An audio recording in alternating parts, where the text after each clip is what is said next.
Don't be a scaredy cat. It's Janice Blythe, Ruby from the Hills Have Eyes. And you're listening to Tommy Throwback Kovac on Splat from the Past. So just tune in and have a spooktacular Halloween. Hey dudes, welcome to Splat from the Past, the only 80s themed horror sci-fi show where things can get totally radical.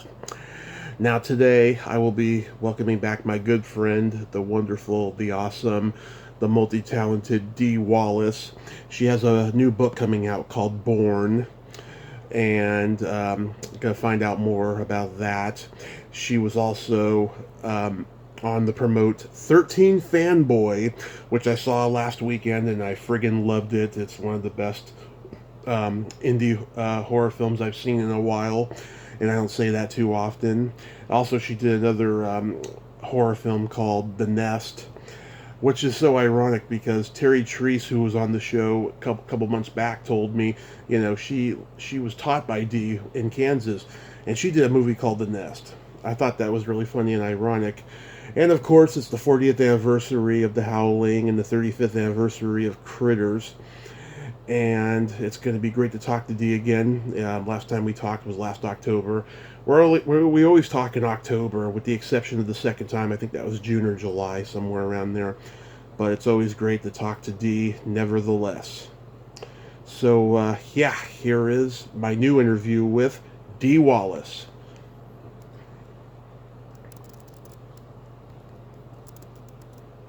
Hello, it's Dee. Good afternoon, Dee. Welcome back to the show. Thanks. How's everybody? Oh, everybody is fantastic. How are things now that the world is opening up again? Busy. Very, very, very, very busy. Yeah, busier now than you've ever been? Kind of, yeah. Yeah. Yep, absolutely. Yeah, things are all good in the hood over here. I'm fully vaccinated. We've had a low death count here. I'm interviewing the icons. I can't complain. Yeah, well, good. That's a good way to look at life, baby cakes. Absolutely. So let's get into your new book, Born, which according to Amazon will be released December 1st. What made you want to write this book? What made me want to write this book is I've been doing this healing work for 35, 40 years now. Right. And people make it so hard to get what they want in their lives, and they don't understand the principles, which are incredibly easy. And I wanted to write a primer that was really easy to read and really easy to understand and apply, so that people could start really living the life that's going to manifest what they want. And so that's why I wrote the book.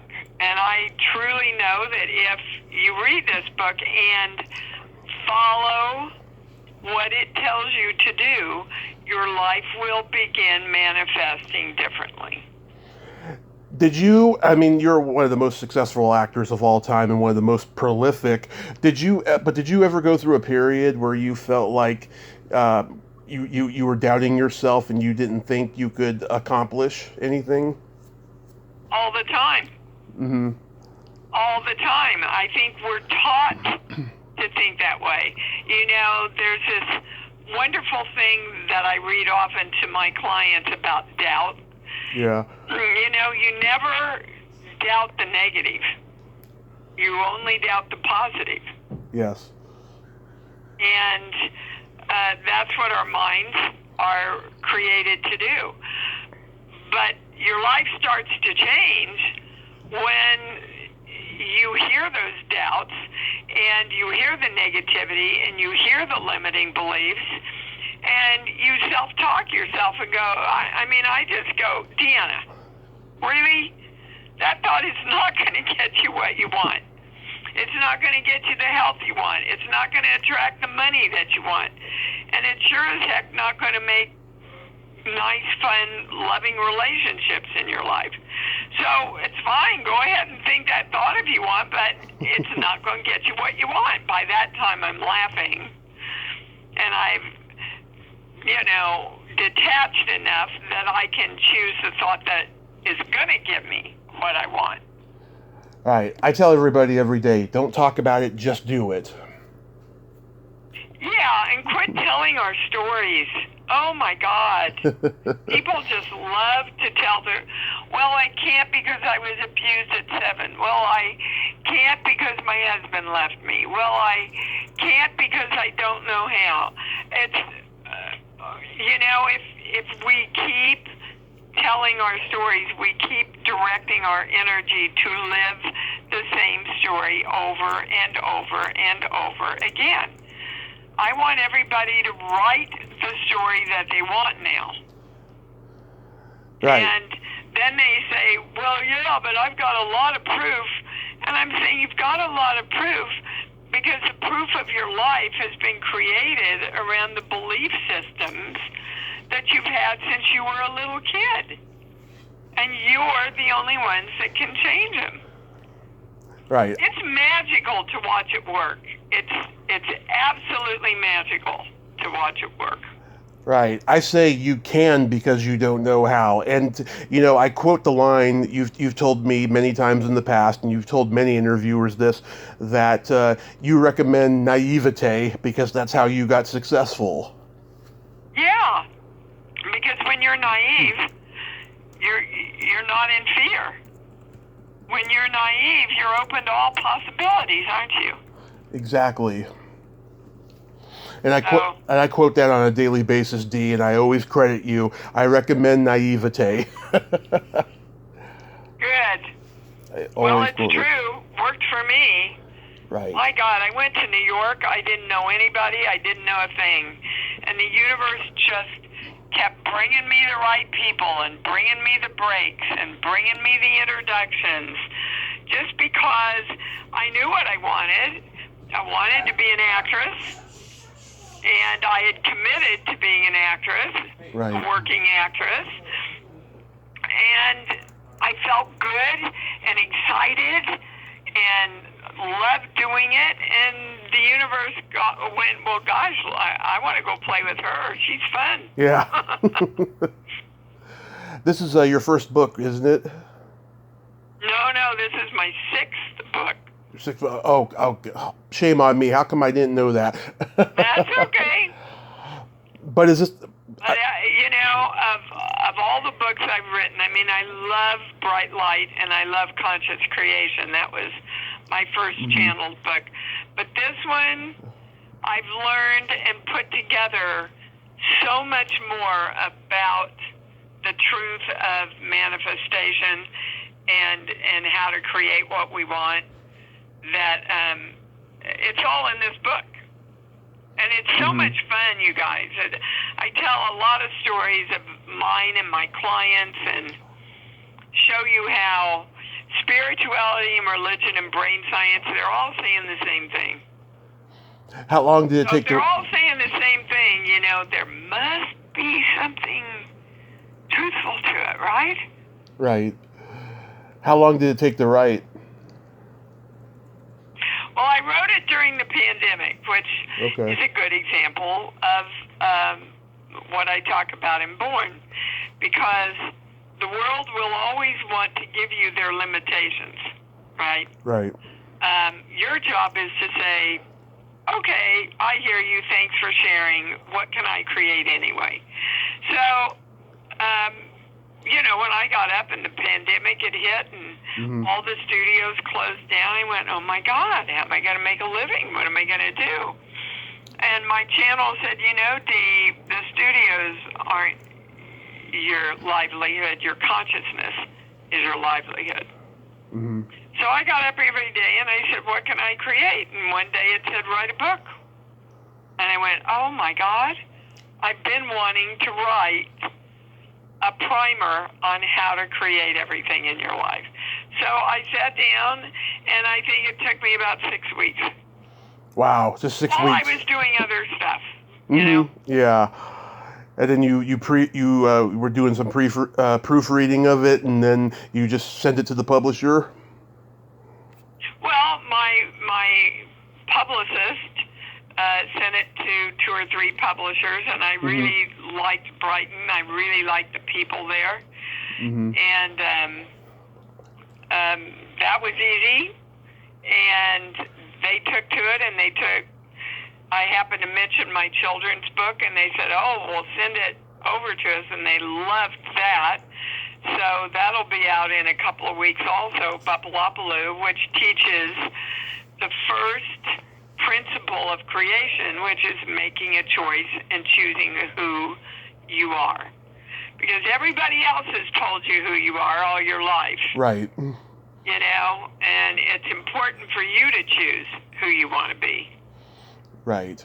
I've been working on a book since January. It's part memoir and part movie guide. I'm pretty excited about it. Been taking a little bit of a break from it, though, because I've been revealing deeply personal stuff in it, and I'm tired of crying, so... Yeah, I hear you about that. That's what I did in Bright Light, yeah. Yeah. Well, good for you. I wish you all the success in the world. Just start really feeling good about all the people that you're going to help and how much you love that. Oh, thank you. Yeah, I've been thinking about it since the very first paragraph, as a matter of fact. I think it's going to make a difference when I eventually get it published. So I saw 13 Fanboy last weekend, and I thoroughly enjoyed it, and I loved you in it. And great, thank you. Yes. Yeah, I think the fans are really going to like it. It's such a unique concept that all of us real actresses are being stalked by real stalkers. I mean, when they sent it to me, I went, oh my God, why has nobody come up with this idea before, right? Right.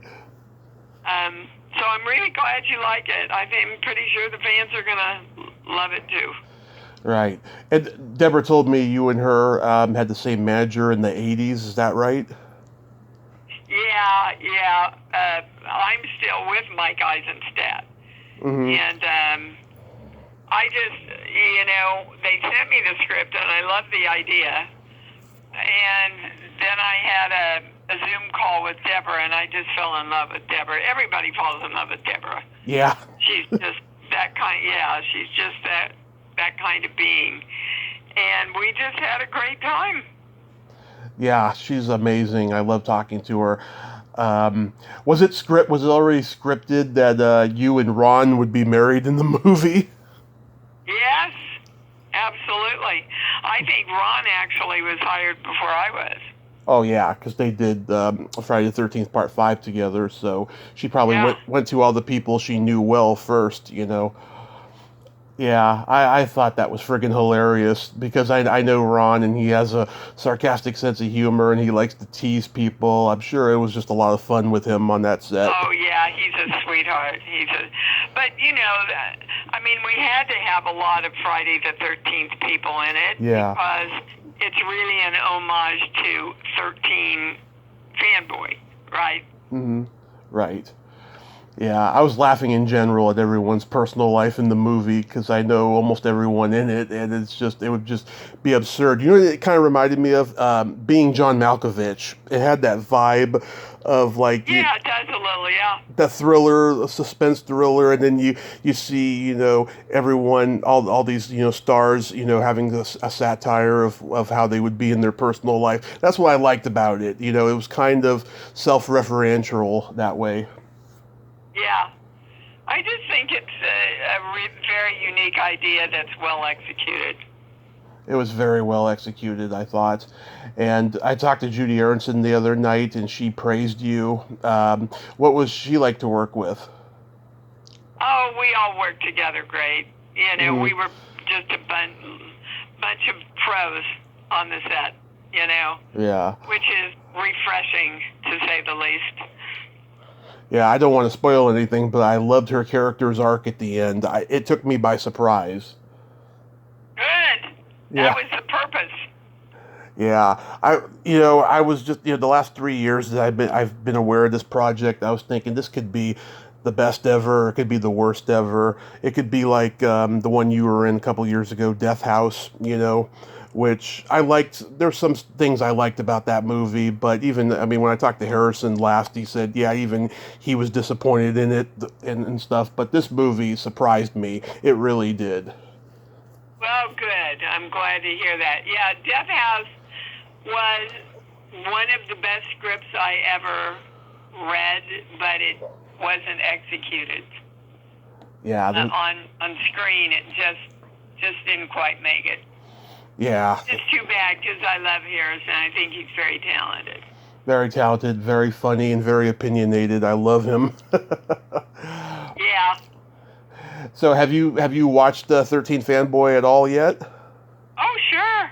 Mm-hmm. Oh, look, honey, I don't go out and do any kind of publicity for any film if I haven't seen it. Yeah. You know, I learned that lesson a long time ago. So, yeah. Deborah sent it to me, and we watched it on our big screen TV. Well, that's good. Are you the type of person who likes to watch dailies? No. No. No, I don't like to watch me doing a character because then I kind of stand back and watch me when I'm doing the character. Yeah. That's not good. You got to be totally in it. I see. Yeah, a lot of actors are that way. Some of them, they've told me that the directors were almost offended if they didn't show up to watch dailies, but that was more so like back in the 60s and 70s and 80s, I guess. Yeah, I've never watched dailies unless, I mean, there was one time on Cujo where Dan wanted me to watch that scene where I say, all right, I'll get you your mother. And he said, you know, Dee, I want you to look at it because we're afraid people won't like you. Mm-hmm. And so I went the next day to watch it, and I said, you know, guys, if you cut this scene, you're crazy. Every parent in the world has felt this way. So they kept it in, and of course it was one of the scenes that the critics talked the most about. Wow, that's just a very unique twist of fate there. Well, you know, half the time you don't have a producer who would even ask, Mm-hmm. and then you don't have a producer that would listen. So it was, I felt a lot of respect and honor on that set all the way around. Wonderful. Tell me about The Nest. Well, The Nest, another well-executed film. It's an homage to all the old insect movies. Yeah. That take us over. Really, really good performances in it. Mm-hmm. Very creepy. Really creepy. Yeah. It's got really good reviews. Again, I think my fans will really like it. Do you personally have a phobia with insects? Oh my God, roaches. I hate roaches. We were really poor growing up, and we had roaches in our house, and I can't even look at one now. It just gives me the heebie-jeebies. Yeah. I know me, real actual spiders give me the creeps. I don't mind watching, fake spiders on TV, but when I see them for real, I just like, ugh, they just are creepy crawly to me, Yeah, my daughter's the same way. Yeah. I got her a card that said, I am your spider person because I kill all the spiders for her. Pretty funny. Oh, that's awesome. And this movie it's kind of it's about separation anxiety, right?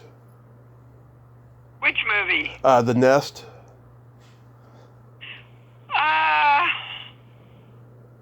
Well, that's part of it, sure. I mean, anytime something takes you over, it takes you away from the people you love, beer, alcohol, insects, anything. So that's definitely part of it, yeah. Yeah, because I was reading that the other female character, the younger one, has separation anxiety. I I thought that was very interesting. I don't think separation anxiety really gets talked about that much in movies nowadays. Yes, and I know a lot of young kids, especially after the pandemic, that are going through it now. Yeah, I think a lot of us are. You know, I just went to my first convention in over a year and a half a couple weeks ago, and it was like nothing had ever happened. It was wonderful. I mean, Yeah. we social Yep. distance, but we also hugged. Yeah. Go ahead. I've been to 3 or 4 of them now. It's, I mean, people are being safe, and they should. Mm-hmm. We all should wear our masks still. Yeah. Not over. Not over. But it's nice to get back out into living again, isn't it? It is. Yeah. It's like magic. It really is. Yeah. Such simple things feel magical now, don't they? It does. And it's funny that this movie is called The Nest because a couple months ago I interviewed an actress. She told me that she was one of your students in Kansas, Terry Trees. Oh my God! Yeah. Yes. Yeah. Well, she did. Why did you interview her? Oh, because I love Alienation and some of the other things that she's been in. Ah, I see. But she. Yeah, Yeah. She was a student of mine, and she and her mom and I go way back. So. Yeah, she did a low-budget horror movie called The Nest in 1988. Oh, really? Yeah, that was about bees, though, you know, about bees attacking. Huh. I'll have to look that up. Well, how nice. I hadn't heard that name in a long time. I'll have to see if I can't reconnect with her. Oh yeah, she's on Facebook. I'll definitely let her know that I talked to you and stuff. She'll be happy. She praised you very well in that interview. Oh well, thank you. Thank her. Of course, I will. Can you believe it's the 40th anniversary of the Howling? No, I can't. And next year's the 40th anniversary of E.T. Yeah. Crazy, isn't it? It is crazy. It's crazy. Yeah. No, it either makes me feel very successful or very old. I'm not sure.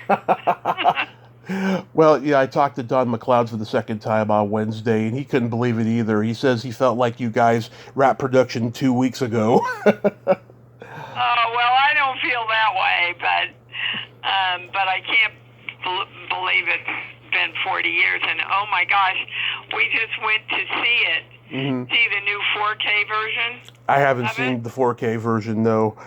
Oh my God, it's beautiful. Yeah. It's beautiful. Yeah, I think it might even be better than the original that came out. Yeah, so if anybody's looking for a good buy, get the Howling in 4K. It's really lovely. Oh, I know what I'm getting for Christmas. I'm definitely gonna grab it. Do you consider Karen to be one of the best roles you've played? Yeah, I do. It's right up there with Cujo and E.T. and 10. Frighteners, Critters. Those are my favorite roles. You related to her when you read the part. Well, I knew that it was a woman who was struggling between fear, right, and reality, and I've certainly been there a lot of times in my life. Right. And let's face it, it was the beginning of my career, and it was a lead role. It was my first lead role. So it was really exciting for me. Yeah. When you transformed into a werewolf at the end, were you excited and saying, "Yeah, I've been waiting for this"? No, actually, I wasn't ever supposed to be seen as a werewolf.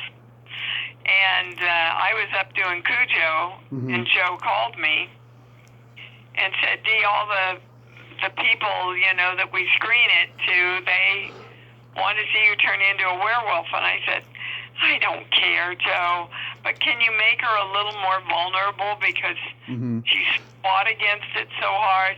So he and Rob Bottin came up with this little Bambi werewolf at the end, which I think is hysterically cute. Yeah. And very much Joe Dante's humor, you know? Yeah, the goofy kind of Looney Tune humor. Yeah. Yeah. I mean, Joe he added so much to that movie and made it so much better than it could have been. Yeah. The other day was Bob Picardo's birthday, strangely enough. I mean, he's one of the greats, one of the great actors. Yeah. Oh, I didn't know. I would have sent him well, it's not too late. I'll send him a little birthday wish. Yeah, it's not too late. It was on the 27th or something like that. It's also the 35th anniversary of Critters. I mean, do you find that you get much recognition for that as much as the Howling? I think the Howling is a little ahead of Critters, but I have a huge fan base with Critters. I mean, at the conventions, it's really a toss-up. The Howling and Cujo and E.T., I think are the leaders, and then Critters, and then the Frighteners.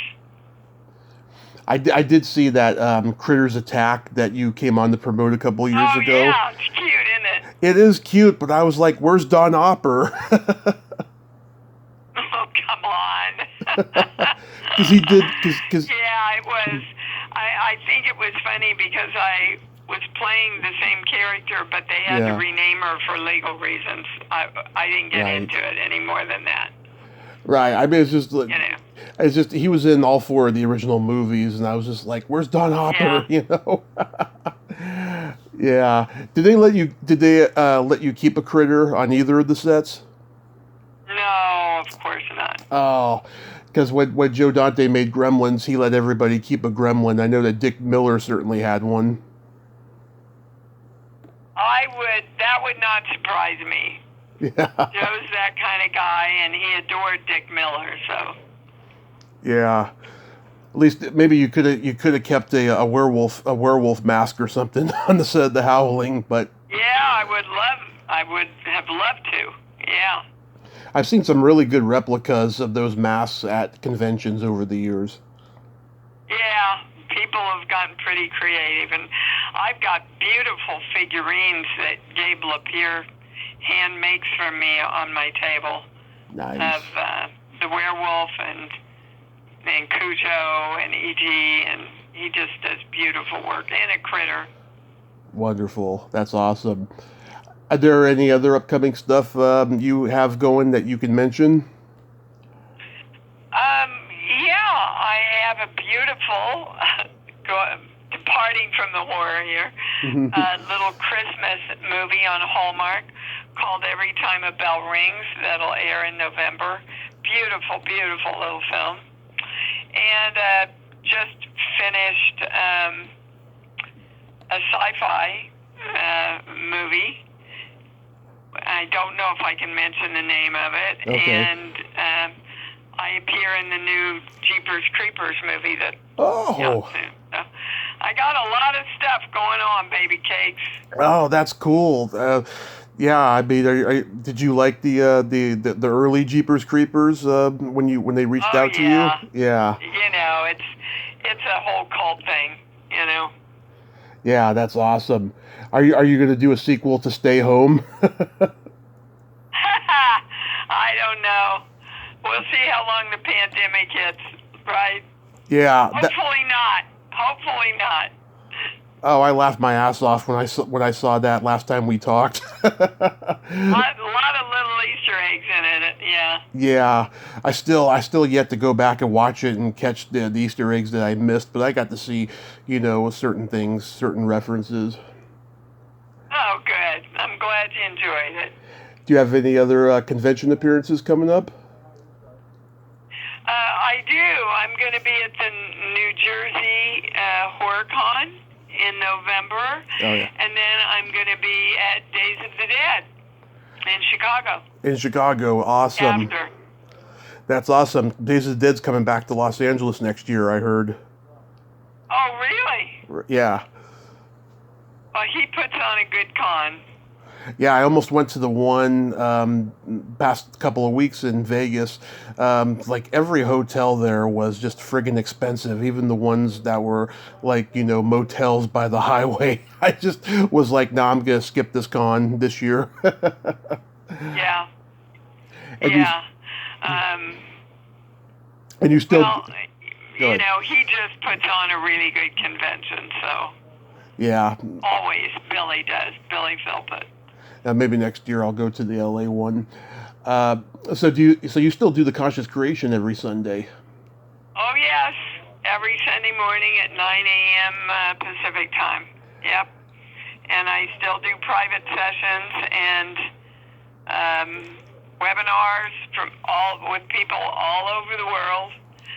And of course, my newest healing venture is my new book, Born, which I hope all my fans will go pre-order it. You can get it on Amazon and Barnes & Noble, or if you want to just go to my website, it's got the links for you. I am DeeWallace.com. I will definitely check that book out. And also, Corey Haim's sister, Carrie, says hi. She saw the advertisement of that I was going to have you on again, and she was like, oh, tell Dee I said hi. Oh, she's a sweetheart. Tell her hi back for me. I sure will, yeah. She said you were sweet to her on the set of Secret Admirer with the Cheerios and Hershey syrup. Yeah. We had a really fun time doing that movie. That was a lot of fun. It's still a classic. Well, Dee, thank you so much for coming on again, and happy holidays. You are so welcome. Yes. You are so welcome. Everybody go out and be happy and, be nice to each other. We need that more. We need more niceness, absolutely. Stay safe. For sure. Stay safe and happy holidays.